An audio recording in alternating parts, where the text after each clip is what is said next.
Ever wonder how a high school kid from New Jersey became a key player for the San Antonio Spurs? Let's talk about Dylan Harper.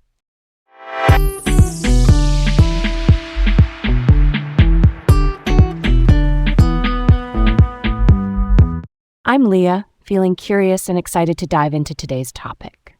And I'm Garrett, feeling pretty pumped to explore this one with you. Welcome to Laid Back Learning with Leah and Garrett. Today, we're diving into the fascinating journey of Dylan Harper, a rising star in the NBA.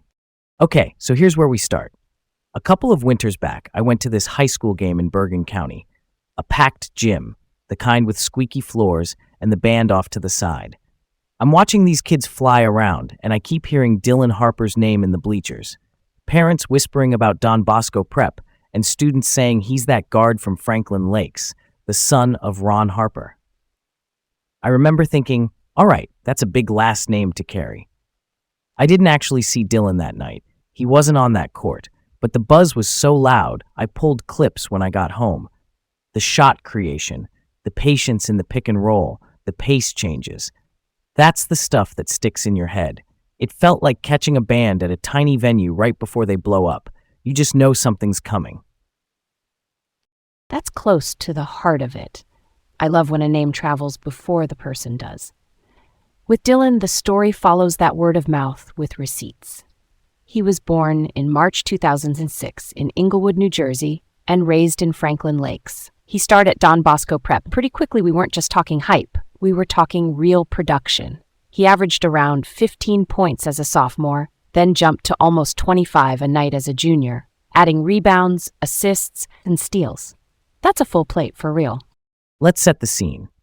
Dylan Harper is now a professional guard for the San Antonio Spurs, drafted second overall in 2025 after one season at Rutgers. In his lone college season, he averaged 19.4 points, plus rebounds and assists that showed he wasn't just a scorer, earning third-team All-Big Ten and Big Ten All-Freshman honors. Quick definition. The Big Ten is a major college conference, basically a league of big universities where competition is top tier. Then he jumps to the NBA and, as a rookie, put up 11.8 points per game on over 50% shooting. That level of efficiency is wild for a first-year guard. He played in 69 games, only 4 starts, but still made the NBA All-Rookie First Team. That's the honor for the best group of rookies each season. Right? When you zoom out, his path is clean and fast. High school standout, AAU circuit with the New York Renaissance. Quick definition. AAU is the Amateur Athletic Union. Think of it as a national travel circuit for youth hoops where top talent battles every weekend. He also gained USA basketball experience at a junior minicamp in Colorado Springs, where the national program gathers prospects, and he played for Team USA's Under-19 squad at the 2023 FIBA U19 World Cup. He averaged around 9 points and almost 5 rebounds, though the team finished 4th, which is unusual for the U.S. He's getting serious international reps that matter for development. Speaking of development, the family background is like a built-in masterclass. His dad, Ron Harper, played 15 seasons in the NBA and won 5 championships. That's not just genetics, that's day-to-day details. How to travel, how to practice, how to survive slumps. His brother, Ron Harper Jr., set a blueprint at Rutgers, and now he's with the Boston Celtics, which keeps the pro conversation going at home. His mom, Maria Pizarro, is a Filipina from Bataan and a former college player who became a high school coach in New Jersey. She even assisted on the Don Bosco boys team. Not many NBA players can say their mom literally coached them on their boys' varsity. That's pretty cool, right? Here's where it gets really interesting. His maternal grandfather represented the Philippines in basket pelota at the 1968 Olympics. Basket pelota is a court sport with a ball and different tools. Think squash meets racquetball in some versions. That's a rare Olympic tie for an NBA family tree, and it underscores his Filipino heritage through his mom's side. When you stack that with a 5-time NBA champion for a dad, you get a multi-generational athletic mindset. It explains some of his poise in big moments. Let's bounce over to high school achievements. Don Bosco Prep is a powerhouse in New Jersey. As a junior, Dylan averaged 24.9 points, 6 rebounds, 3 assists, and 2 steals, and he was named NJ.com's Boys Basketball Player of the Year. Then as a senior, he led the Ironmen to a 29-3 record and the non-public A state title. Quick definition: non-public A is New Jersey's classification for larger non-public schools. Winning that is serious hardware. In the summer before his senior year, ESPN ranked him the #1 overall recruit in the class of 2024. Consensus 5-star status, which just means the major recruiting outlets agree he's elite. Now the decision point. In December 2023, he committed to Rutgers over Duke, Kansas, Indiana, and Auburn. For anyone new to those names, they're traditional college basketball powerhouses with deep histories and big TV stages. So why Rutgers? Dylan's brother starred there, it's close to Franklin Lakes, and the staff had built trust. Choosing fit over flash isn't always the headline move, but it can be the right move. Why? Because proximity and familiarity can translate into comfort, and comfort can translate into performance. He shows up at Rutgers and immediately averaged 19.4 points, with 4.6 boards and 4 assists, plus 1.4 steals, third team All-Big Ten and all-freshman. That's impact. He had a big enough role to showcase the all-around game without getting lost on a roster stacked with 5 other top recruits. It's like choosing a workshop where the tools actually fit your hands. Then in March 2025, he declared for the NBA draft. Quick definition: the lottery just means the top picks are determined by a drawing for the teams that missed the playoffs. He ended up second overall to the San Antonio Spurs, signed his rookie deal in early July, and played Summer League. That's the NBA's July circuit for rookies and young players. Think of it as on-ramp training. Then the real fun starts in October. NBA debut in October 2025, 15 points off the bench in a win over the Mavericks. A confident hello. Over the season, he appeared in 69 games, just 4 starts, hit 50.5% from the field, and averaged 11.8 points while chipping in nearly 4 assists. Efficiency plus playmaking. That's how you make the all-rookie first team without starting every night. There's a bright spot game in March where he popped for 24 points against the Pacers. Growth curve trending up. Then the playoffs arrive and he levels up again with Stephon Castle, his Spurs backcourt mate and another young guard. In April 2026 against the Trailblazers in the first round, Castle scored 33 and Dylan put up 27 with 10 rebounds. They became just the second duo aged 21 or younger to each score at least 25 in a playoff game, joining Kevin Durant and Russell Westbrook.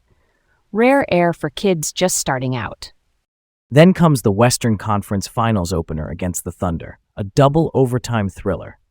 Dylan posted 24 points, 11 boards, 6 assists, and a Spurs franchise playoff record 7 steals, only the second rookie ever with at least 20 points, 10 rebounds, 5 assists, and 5 steals in a playoff game, the other being Magic Johnson. That 7-steal number isn't just a stat, it's feel and timing. It screams two-way impact. Offense and defense, both humming when the stakes are highest. Let's not let this one slide by. The steals matter because they're possession creators. One live ball takeaway can turn into a fast break bucket, which is a 4 or 5 point swing in playoff math. When a rookie does it at that volume, it tells you the anticipation is real. That goes back to reps in AAU, international play, and the kind of home coaching you get when your mom's on the bench and your dad is a 5-time champion. That's a thread worth pulling on. All right, on to the next. Here's a question I keep circling.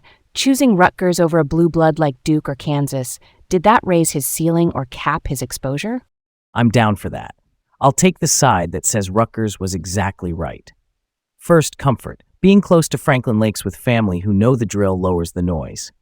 Second, role clarity. At Rutgers, he wasn't one of 5 McDonald's All-Americans fighting for touches. He was the hub, invaluable for a guard learning to read coverages, set pace, and make late clock decisions. Third, legacy. His brother carved out a blueprint there. That culture fit is underrated. If the goal is to be NBA ready fast, knowing the staff, the system, and having a big runway matters more than bright lights. Fit over flash, every time. I hear you, but here's my counter. At a blue blood, daily practices can feel like mini all-star games, iron on iron all week. The TV windows are massive, the scouting relentless, and you're constantly game planned like a pro. That could sharpen timing even more and prep you for the media storm. I'm not saying Rutgers wasn't right, it clearly worked. I'm just asking, could the path have been even steeper in a good way by battling lottery picks every single day in practice?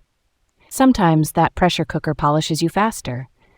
That's a solid point, but I'll nudge back with this.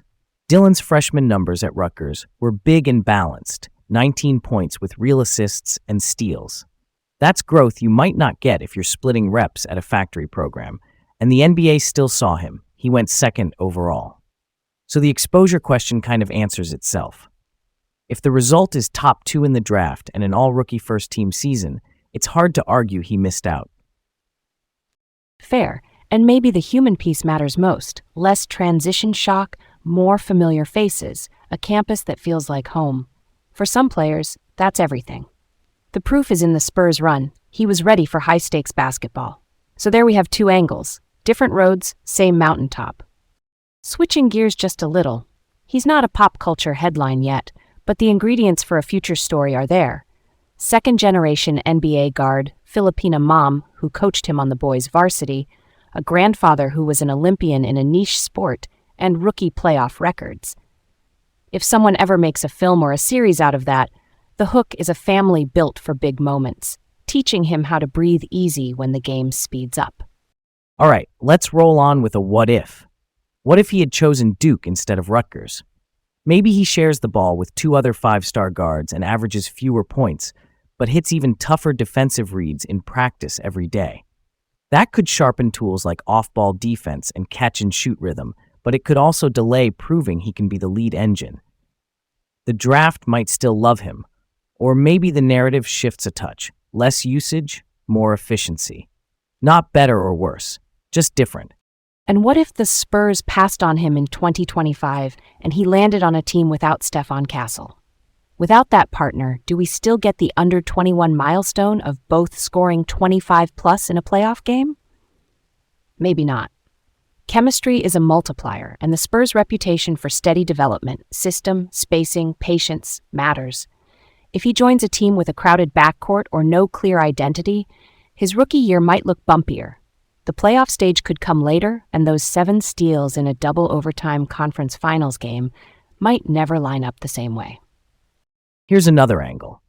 The Spurs tend to let young guards make reads without yanking them after one mistake, and that freedom breeds confidence. If Dylan landed elsewhere and every turnover benched him, would he still become that chaos creator with 7 steals in a pressure game? Maybe he'd play tighter, take fewer gambles, and make fewer game-changing plays. The environment matters. Fit is everything. Real talk. And it loops us back to the theme. From Franklin Lakes to Don Bosco, from AAU with the New York Renaissance to Team USA reps, from Rutgers to San Antonio, every stop gave him comfort and challenge in the right proportions. That's why the numbers hold.